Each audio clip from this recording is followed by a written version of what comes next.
Hey there, it's Melanie. Happy Thanksgiving. I know that this episode is coming out the day before Thanksgiving, and so I just wanted to make sure to wish all of you a very happy Thanksgiving, and that I hope that you all have a wonderful celebration with close friends, family, really, really delicious food. And as always, a special reminder that you should enjoy your Thanksgiving meal and all of your favorite foods without a side of guilt. Nobody makes a kidney stone in one day, so please enjoy your food. Just maybe have some extra water. I also wanted to make sure that you knew that I am going to be running a pretty big Black Friday sale. It's one of the biggest sales I've ever had. And so if you aren't already, make sure that you join my email list. Just head to kidneystonefreebie.com to make sure that you're on there, because only my email subscribers will be notified of this huge sale that is starting on Black Friday and running through Monday of next week. So again, happy Thanksgiving, and I'll see you around. Welcome to the Eat Away Kidney Stones podcast. I'm your host, registered dietitian and kidney stone expert, Melanie Betts. After learning a ton about kidney stones and helping people prevent stones at the University of Chicago, I was fed up with all the terrible advice people were finding online. So I decided to do something about it. The Kidney Dietitian was born. This podcast is for people who want to learn what actually works to prevent kidney stones and still enjoy life, eating, and their favorite foods. Let's dive in.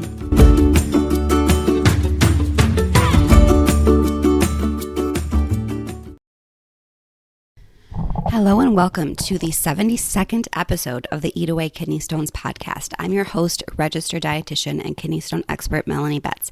And today I wanted to dive into a topic that may or may not be controversial, but something that I really wanted to address because I've been seeing more and more information about this on social media and even in some of the more mainstream media, although I feel like social media at this point is mainstream media, but whatever. And all of the different avenues where people get health information. I've been seeing a lot more information about something called the Carnivore Diet. And one of the claims of this diet is that it actually is helpful for kidney stones.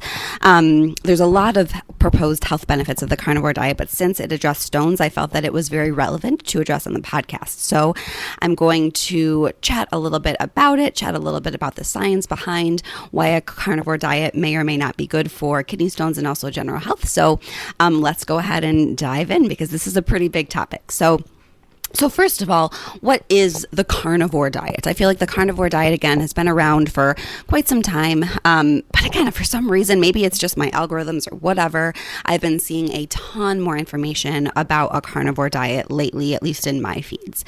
So essentially, a carnivore diet is a diet where one can only eat animal foods. So one can only eat foods like beef, pork, poultry, fish, eggs, maybe some dairy. From my understanding, it seems like some versions of it, dairy is okay, but others aren't. But clearly, most of the calories and most of the food that you're eating is coming from meat, poultry, fish, seafood, etc.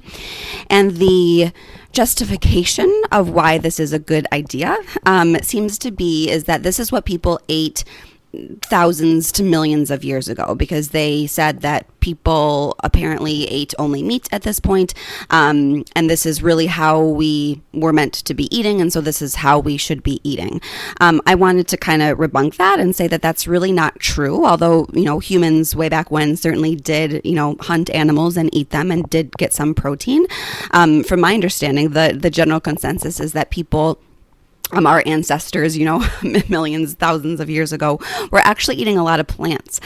They were eating a lot of grasses and grains, berries, these types of things, because it's great to find an animal and kill it and eat it, but, that's sometimes not always available. And so it seems like really more likely our ancestors were eating a very high plant, ironically high oxalate, which will come into context later, a higher plant-based diet, certainly some protein. And obviously this is hugely different depending on where you're talking about in the world, because, there's people all over the world, depending on how long ago you back, but whatever. It seems that this notion that people were eating just meat all the time is not true. And also, I think it's important to remember that we live a whole lot longer than we used to. People way back then maybe lived to be 25, 30 years old, right? The life expectancy actually has increased every single year except for COVID. I believe that COVID is the first year that it decreased for obvious reasons. But yes, people died a lot earlier. And so I'm not really sure that we should be looking at what they ate necessarily to say what is the ideal diet. Obviously, that is massively confounded by the fact that we didn't have antibiotics or much healthcare or medication or things like vaccines, and people were out in the wild and getting attacked by lions. Right? So clearly our life is very, very different. But I feel like this notion of we should go back to what our ancestors ate is really just kind of silly, because our health is actually a whole lot better. It's not great, obviously. We have a whole lot of work to do, but it's a whole lot better certainly than it was even 100 years ago, and certainly millions or thousands of years ago. So that is what the carnivore diet is. Again, you're only eating meat products: beef, pork, poultry, fish, eggs, meat, maybe some dairy. You are not allowed to eat any fruits, vegetables, whole grains, plant proteins, so things like seeds, nuts, beans, etc. Only animal products. And so when I did some Googling and tried to see what the proposed benefits of this carnivore diet is or are, there was all sorts of things. And I could find, carnivore diet advocates saying that it was beneficial for nearly anything under the sun. But from my understanding and what I sort of deduced is that generally people say that this carnivore diet is really good at fighting inflammation, improving mental health and sort of this mental clarity, whatever that means. A really, really big focus of a carnivore diet is that it eliminates something they call plant toxins, and we'll talk a lot more about what that is later. They also say that it increases insulin sensitivity, improved gut health, heart health, and again, this mental health seems to come up quite a bit. And I just want to say that literally all of these things are 100% false. In fact, we have a lot of data to the contrary. We know that eating a lot, we'll start with the inflammation argument. So they say that eating a carnivore diet fights inflammation, which is not true. In fact, we have a lot of data that shows that eating a lot of saturated fat, especially a lot of saturated fat from meat products, actually increases inflammation. And the foods and the nutrients that actually can reduce inflammation are largely plant foods, because that is where we tend to find we tend to find vitamins and minerals and phytochemicals that are anti-inflammatory, things that stop free radicals from going off in your body, because we do have inflammation, these sort of chronic inflammation in our body. And when we eat more of these antioxidants, which come primarily in plant-based foods, things like berries, actually some fish, and whole grains, and literally every single fruit and vegetable under the sun, these are the things that are actually going to reduce inflammation in your body. And this plays out in many, many studies. And I will link actual research studies that have been published in peer-reviewed journals that are not just, hey, this happened for my friend Joe or this worked for my friend Joe, that show that that is the case. The whole mental health and mental clarity thing is a little bit gray, because mental clarity, what does that mean? How do you measure it? So that's a little bit tricky, but there is definitely a lot of information coming out actually recently that shows that eating more plant foods and eating more well-balanced diet actually can improve mental health. I'm pretty familiar because in my previous life, I actually specialized in geriatric nutrition before I kind of found a home in kidneys. And there's something called the MIND diet that was actually developed by some researchers that I worked with at Rush University here in Chicago. And the MIND diet has been found to be very helpful to prevent cognitive decline and delay the onset of things like Alzheimer's. The MIND diet includes a lot of berries. That's a big focus. A lot of nuts and seeds, whole grains. It includes a bit of wine even. And these are plant foods. And it actually limits the red meat and these saturated fats, because these things generally are associated with negative cognitive function and increased cognitive decline. And so this whole argument that eating more meat is going to improve mental health and clarity simply makes no sense. Another big argument is that it increases insulin sensitivity, which again, doesn't make any sense, because when you look at actual food in actual humans and actually eating a diet, not looking at maybe a petri dish or rats, people who eat more fiber, people who eat more plant foods, fiber exclusively comes from plants. It exclusively comes from whole grains, fruits, vegetables, and plant proteins. And so this argument that it increases insulin sensitivity and improves blood glucose is simply not true. There's a chance, I will argue, sure, that that if you go on a carnivore diet, your blood glucose levels will probably go down because you simply aren't eating any carbohydrate. But I don't think that's because you're improving your insulin sensitivity. I think it's because you're not eating any carbohydrate. And we've been shown, and that has been debunked time and time again, that a very low carb diet is not the way to go for diabetes. That does not increase insulin sensitivity. This is not a diabetes podcast, so I'm not going to go into the details of that, but I'll actually link to one of my good friends who has a wonderful platform all about exactly why eating a plant-based diet is good for diabetes. We actually had her on the podcast earlier, probably about a year ago.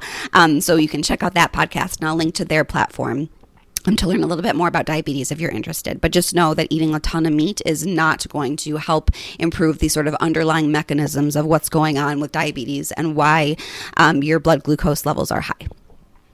This other benefit is that it's good for gut health. Makes literally no sense because we know that eating a lot of fiber, I know I sound like a broken record, but fiber is like probably one of the most important nutrients that we are just not getting enough of. Something like 90% of people in the United States are not eating enough fiber, and it's associated with so many huge benefits. And again, you exclusively get fiber from these plant foods. So they say that this carnivore diet is good for gut health.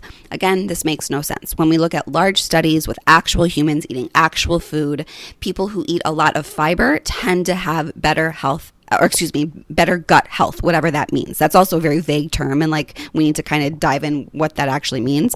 But generally, for me, gut health means you are going to the bathroom regularly, you aren't constipated, you don't have diarrhea. Maybe you have, if you want to get sciencey, like beneficial shifts in your gut microbiome, and maybe these types of things, right? And generally, eating a lot of fiber is associated with improvements in actual gut health.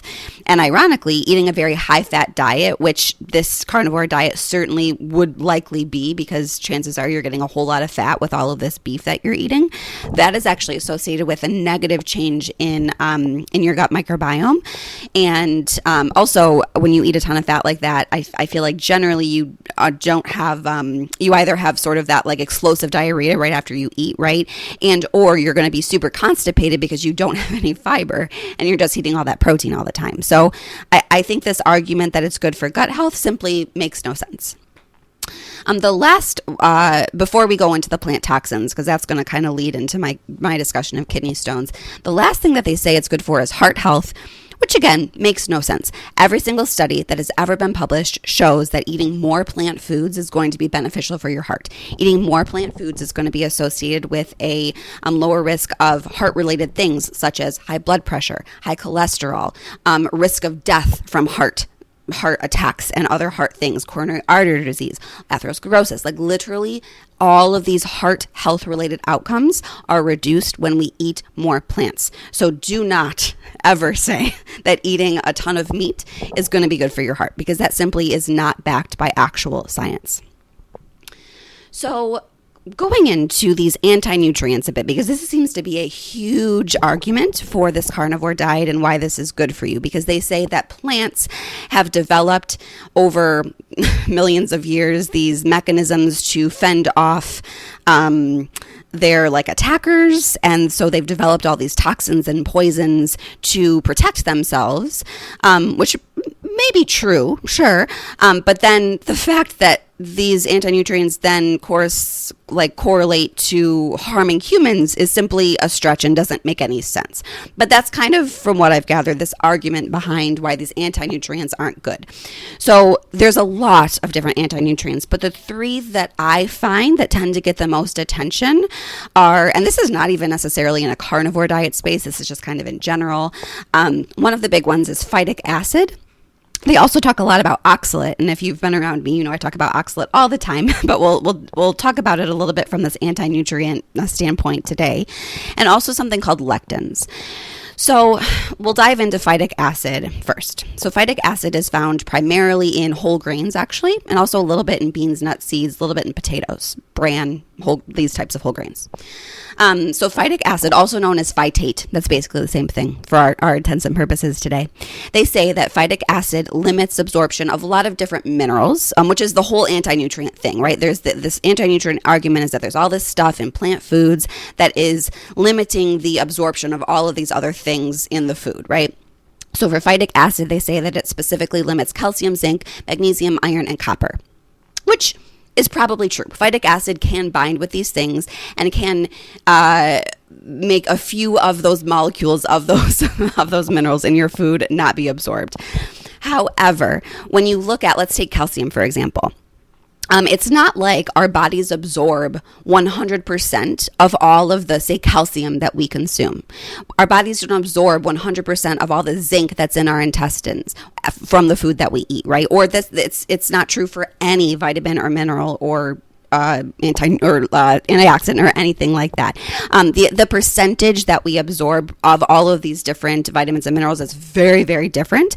Some are more absorbed, others are less absorbed, but that variation exists because our bodies are super duper smart and they know that they can up or down regulate the absorption of different nutrients depending on what our bodies need. And so calcium is a great example because our bodies are super, super good at increasing the absorption of calcium from the food that we eat when our bodies need more calcium. And when we have a ton, our bodies are like, cool, I don't need so much calcium. And there's this really complex network of hormones and feedback loops and things that happens for our bodies to absorb the right amount of calcium. So for calcium, we only absorb somewhere between 15 to 30-ish%. That's a huge range and a very, very fluid range. But the point is a really low percentage of the total calcium that we consume. And so yes, if you're consuming some foods that have phytic acid, some healthy whole grains to help you meet your fiber goals, sure, that phytic acid might bind with some of the calcium in that food, but you're only absorbing like 20% of it anyway. So your body still has plenty of calcium and other vitamins and minerals to absorb. It doesn't make any sense that this phytic acid is harmful because it limits the absorption of these things. If you are eating a healthy, well-balanced diet, you have enough of these things to sort of make up for that slightly this very small percentage of the calcium that will become less available because of that phytic acid, right?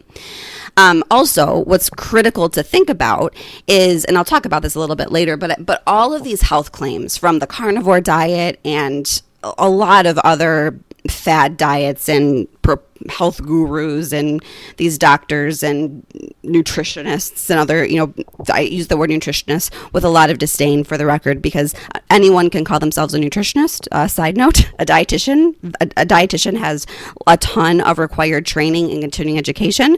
Literally any Joe Schmo off the street can call themselves a nutritionist. So a dietitian is really who you want to be getting your nutrition information from. But I digress. So a lot of the arguments from a lot of these self-proclaimed health experts come from the sort of very mechanistic information that's built to scare you. It's built to get clicks and be very exciting and alarming information, right? And I think that's why it's so popular and why it has gained so much traction is because most dietitians are over here saying, hey, just eat fruits and vegetables and eat a healthy, well-balanced diet, which sounds so boring. But honestly, that's really what it comes down to most of the time. And most people are not doing that. But when people say, oh, it's clearly the whole grains that are killing you, that's exciting and it's just alarming, and so that's why it's gained so much traction. But anyway, so people say they hold on to some scientific truth. For example, phytic acid reduces the absorption of calcium. Okay, yes, but when you look at total nutriture, when you look at total health, and you look at actually what happens when people eat these foods that have phytic acid in them, health is better. Right? So clearly the absorption of these things is not enough to actually impact someone's health. And when you look at that in the context of only a pretty small percentage of the total calcium that you eat gets absorbed anyway, it makes a lot of sense, right? Very similar argument for oxalate. Carnivore diet advocates will say that oxalate is killing us because it inhibits calcium and magnesium absorption. For the exact same thing with phytic acid, this is simply not true. And lectins is another huge topic, even outside of the carnivore diet space. Apparently lectins will cause leaky gut, whatever that means. That's sort of a true actual diagnosis, but it's massively blown in the media and generally you don't have leaky gut. I can almost promise you, unless you have other actual medical conditions. Also, apparently lectins cause inflammation. Lectins are primarily found in beans. However, when you cook beans, the lectin content goes down to almost zero. So if you're eating a whole bunch of raw dry beans, sure, maybe you're going to get into some trouble, but I can't imagine that anyone is eating raw beans. And also, for all of these things, again, when we look at the way that people eat food, and when you look at all these things combined, all eating these foods are associated with improved health outcomes. Eating beans, eating whole grains, eating fruits and vegetables are good for you. I can't believe that this is something that I have to argue, but here I am. So I also, before I move on to my next point, I also wanted to go back to phytic acid real quick and say that phytic acid is actually is a really interesting one, because it's, when you Google it, there's all this anti-nutrient propaganda out there. But actually phytic acid makes it to your urine, and phytic acid is an incredibly potent calcium kidney stone inhibitor, because phytic acid can bind with calcium and essentially dissolve it away, reducing your risk of stones. And actually, there's very preliminary studies that shows that phytic acid can be incredibly more potent in stopping kidney stones than citrate, right? Citrate's great. We certainly want citrate in our urine, but I think this phytic acid is a really, really interesting new topic in kidney stone research. And you get phytic acid exclusively in pretty much those whole grains and potatoes and beans a little bit. So, so phytic acid, sure, might sort of block a little bit of some nutrient absorption, but for kidney stone formers, ironically, it's actually a really good thing. Since we're on the topic of oxalate, I also wanted to mention someone named Sally Norton, who you may or may not have heard of. She is not a medical professional. She has a master's degree in public health, but no nutrition training. She's not a doctor. And she has this very popular book that touts the harms of oxalate, and that everyone should be following a low oxalate diet for all of these reasons, and claims that a low oxalate diet is going to help not only kidney stones, and if you followed me at all, you know that I do not advocate even for a low oxalate diet for kidney stones. I have a lot of other episodes about that, so I won't dive into that right now, but also that a low oxalate diet could help, again, this brain clarity and autism, even things like bedwetting and all of these things. And I just wanted to comment, because I felt like, since I'm on sort of a debunking rage during this episode, is that all of her arguments are not based in actual health outcomes data. Her data, along with a lot of these carnivore diet advocates and people who are anti-lectin and anti-phytic acid and all of these, again, self-proclaimed health gurus, are basing these claims, and it's enticing, because they'll say, oh, it's backed by these studies that people in mainstream medicine don't want you to know about, which is just hysterical, because people in mainstream medicine are doing the studies that they are usually citing. And also, it's not like there's this big conspiracy that we're trying to keep you unhealthy. We're doing our best to share information. It's just people aren't generally doing what we want them to do. But anyway, that's a whole other story. So I just wanted to point out that a lot of the claims that Sally Norton makes, along with the carnivore diet advocates, are based on really just sort of a case report. A lot of it is based on, hey, this worked for my friend. I have all these people in my life who went on this low oxalate diet, but it's not in any sort of systematic research way. And I want to talk a little bit about sort of the hierarchy of data and research and why that's so important. In best case scenarios, sometimes these claims are based on very small rat or mice studies. But again, like I mentioned, with all the anti-nutrients and all of the other proposed benefits of a carnivore diet, when you look at the actual data and look at what actually happens when people eat actual food and actual dietary patterns, we do not see improved health outcomes with a low oxalate diet or a carnivore diet or a low lectin diet or whatever it is that you're thinking about. So, getting into the nitty gritty of this hierarchy of data a little bit. So, the very lowest level of data, right? Like something that is good to know, right? All types of data are super, super important, but we aren't going to make big health claims off of something called an expert opinion or case report. So expert opinion is someone who proclaims that they're an expert. So generally that would be someone with some sort of medical training, but there's really no actual data. So this is someone someone who has worked in the field, who is very familiar with all of the types of data, and says that this is probably what's going to be best. So that is kind of like literally the lowest level of evidence. There's also something called case reports. So a case report is like, hey, I had a patient and this happened. Like, this was really interesting. And this is very low level, right? We do not make sweeping recommendations for anyone generally based on case reports, because this is a one-time thing. And in order to make sure that this is really real, that whatever phenomenon they're talking about is real, we have to have larger levels of evidence. So if we move up the scale of like quality of evidence, if you will, we also have like case controlled studies or cohort studies.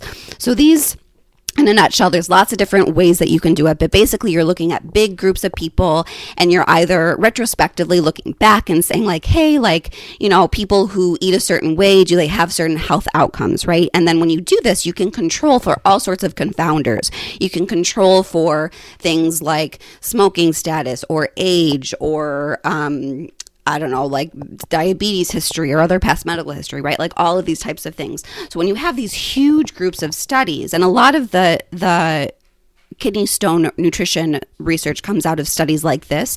When you look at studies of tens of thousands of people, you can sort of weed out those confounders to begin to have some idea of what is a true phenomenon, if that makes sense.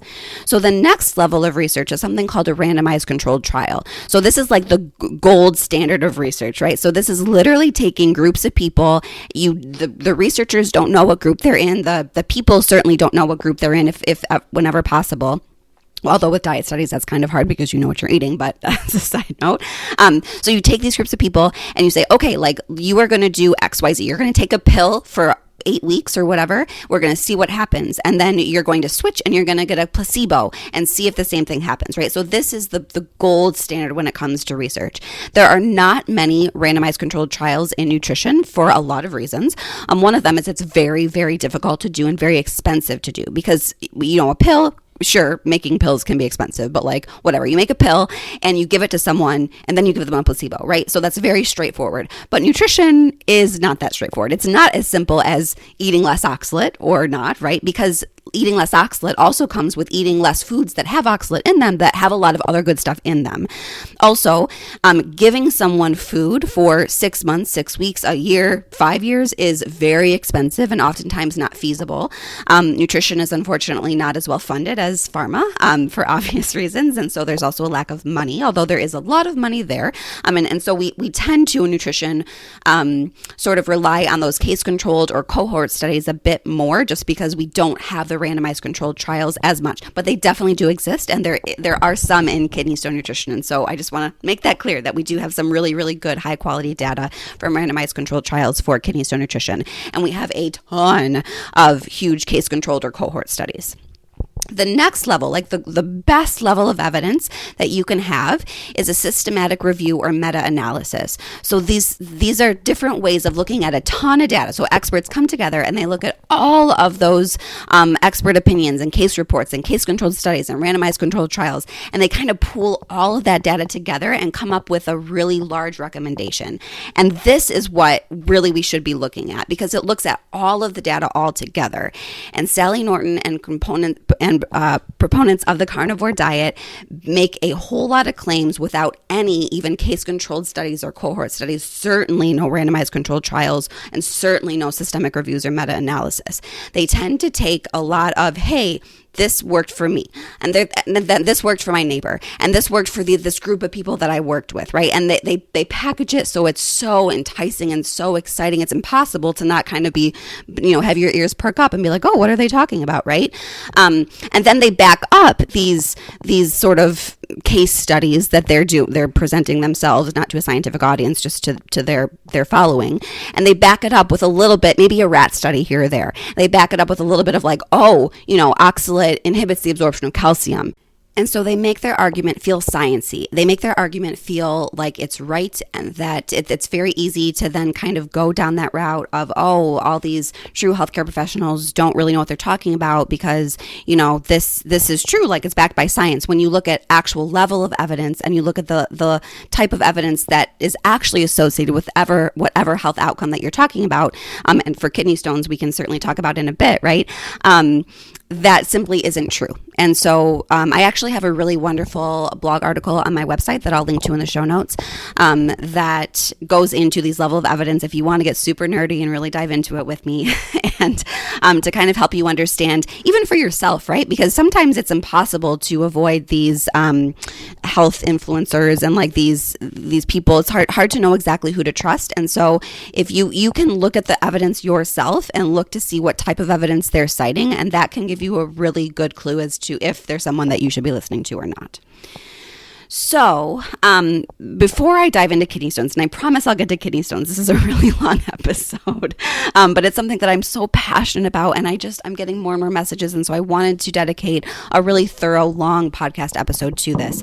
I wanted to also put in a quick warning that a lot of the information that's coming out of this so-called MAHA movement, which is Make America Healthy Again, which is now led by the likely health secretary, Robert F. Kennedy Jr. He has just been appointed by President-elect Donald Trump to lead the health of America. This is going to be the United States health secretary.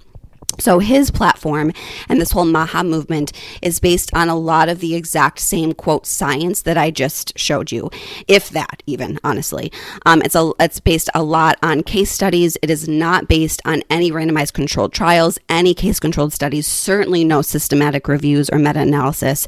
And so I just, in light of the current political climate, wanted to give that extra warning that it might be especially important to be especially diligent about what health information you are following and who that information is coming from.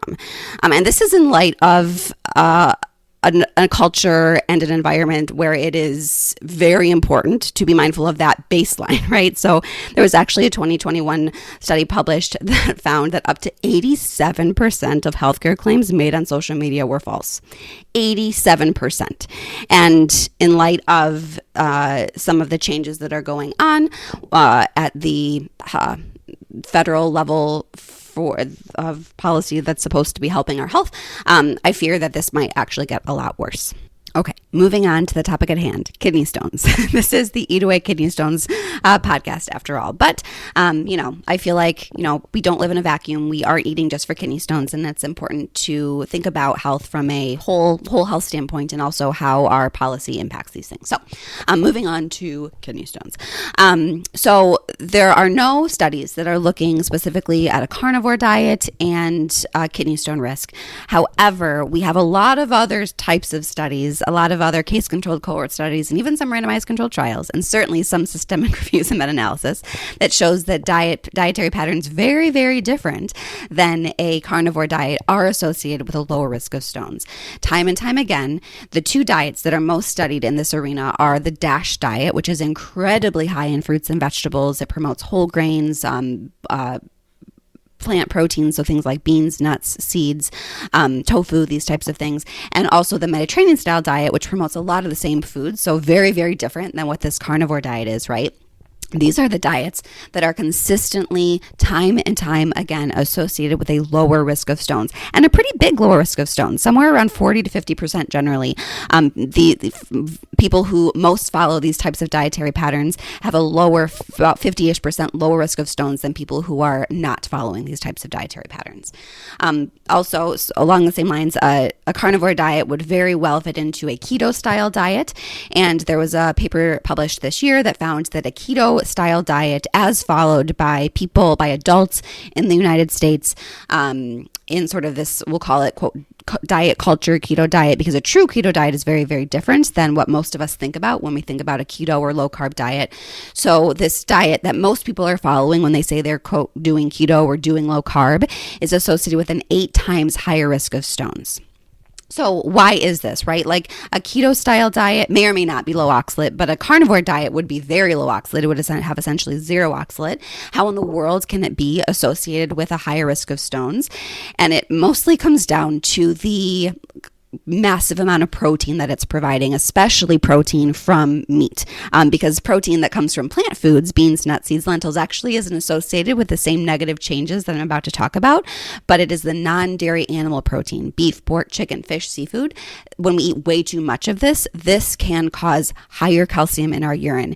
It ironically can actually cause higher oxalate in our urine, which I'll talk about next, but it's because your liver can make oxalate from the excess protein that you're eating.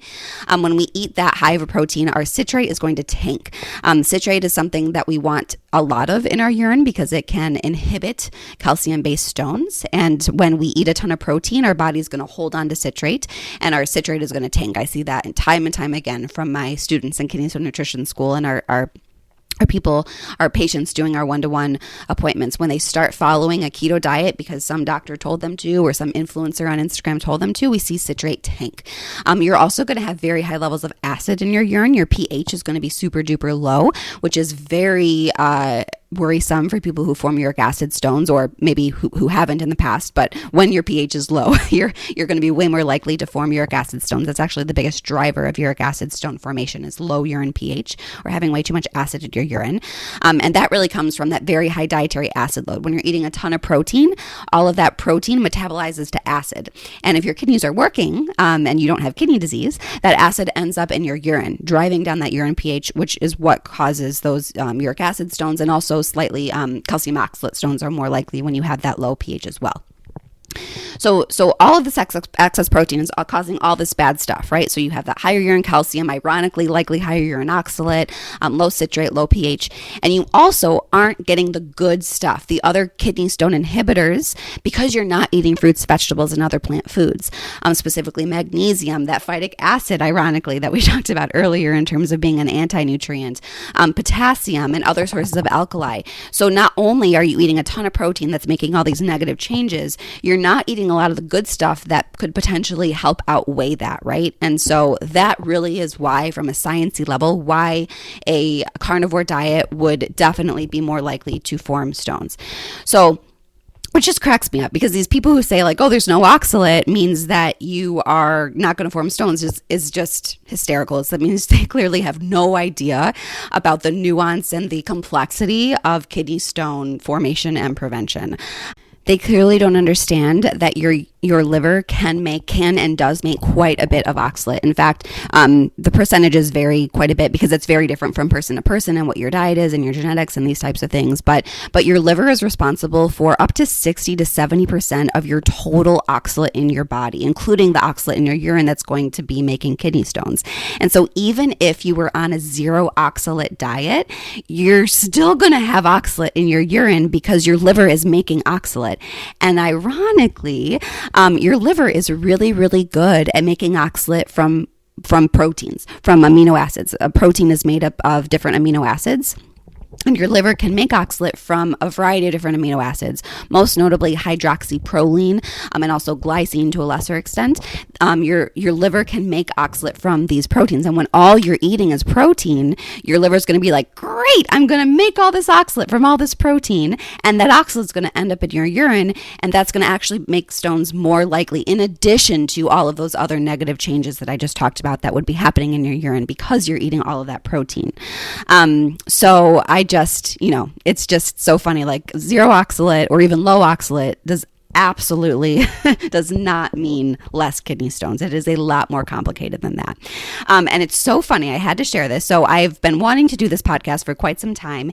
And I actually found at the American Society of Nephrology, American Society of Nephrology is like the biggest scientific nephrology meeting there is. I actually spoke at it in 2 different sessions this year. I was very honored because not many dietitians and non-doctors speak at ASN. So I was very honored to speak.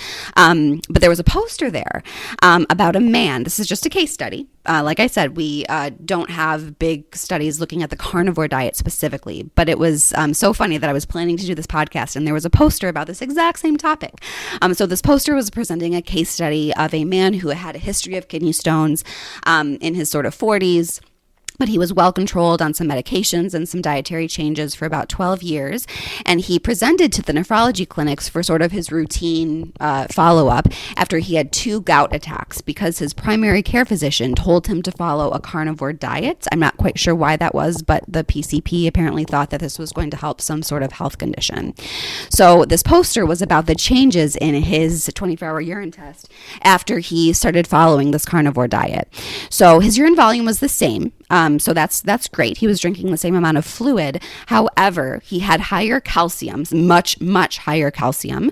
And that is inevitably due to that very high intake of protein. And also he was eating like 3.5 times more sodium than he was eating before, because a lot of the, carnivore diet may not necessarily be high in sodium, but in our current food environment where a lot of meat does have a lot of sodium in it, you're likely to be eating a lot more salt. So this guy was eating a ton of salt and obviously a ton of protein, and that threw his calcium through the roof. He also had higher urine oxalate despite eating a 0 oxalate diet for the exact same reason that I talked about before. It's because I'm sure his liver was making oxalate from all of that protein that he was eating.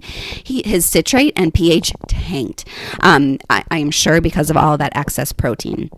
His protein intake nearly doubled when he was following a carnivore diet versus before he started doing it and was following sort of your more general recommendations that his doctors had made for him for kidney stone prevention. And again, his sodium intake was 3.5 times higher.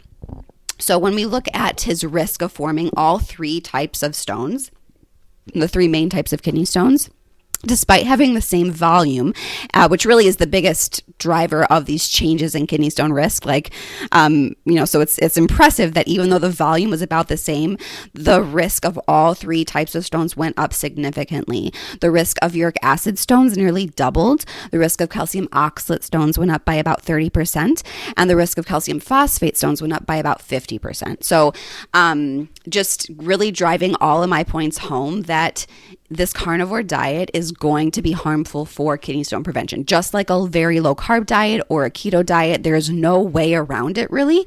Doing these types of things is going to be harmful for kidney stone prevention. And ironically, a lot of these things actually are not going to be great for your general health either, as discussed earlier in this episode. So, I'm going to end that here. I know this was a very long episode and very detailed, but again, this is something that I have seen so much of and people have been commenting on my social media stuff, and I've been getting emails about it, and I've been seeing it on other social media platforms and news articles and whatnot. So it's something that I really wanted to try to squash to the best of my ability, that a carnivore diet is not healthy. It is not associated with any of the health outcomes that it claims, and it actually is going to be wildly problematic when it comes to kidney stone prevention. So with that, I hope you have a wonderful week and a wonderful Thanksgiving. So please enjoy all of those healthy vegetables on the side with your turkey. I'm not opposed to eating meat, but eating meat in a healthy, well-balanced diet is definitely the way to go. So I wish you a very happy Thanksgiving, and I hope to see you next week on the Eat Away Kidney Stones podcast. Thank you for listening to today's episode. For more help with kidney stones, check out my website, www.thekidneydietitian.org. For more personalized help from me, check out my online course, Kidney Stone Nutrition School. VIP enrollment includes help directly from me. I can't wait to see you there and help you prevent kidney stones. Have a great day.